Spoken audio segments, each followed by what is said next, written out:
بسم اللہ الرحمن الرحیم۔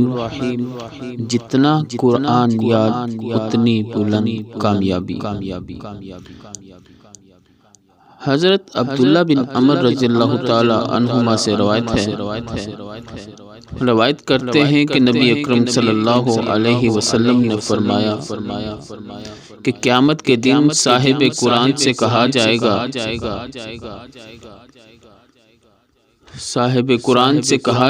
قرآن پڑھتا جا اور بلندی کی طرف چڑھتا جا۔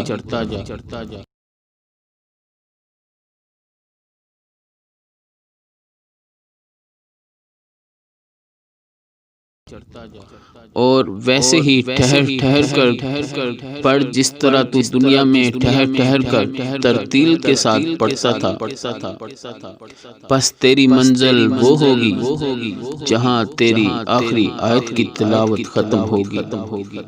امام ترمذی کہتے ہیں کہ یہ حدیث حسن صحیح ہے۔ اللہ کریم ہم سب کو قرآن پڑھنے کی توفیق دے، دنیا اور آخرت میں کامیابی دے، آمین۔ سبسکرائب کریں، بیل کے بٹن کو پریس کریں۔ شکریہ۔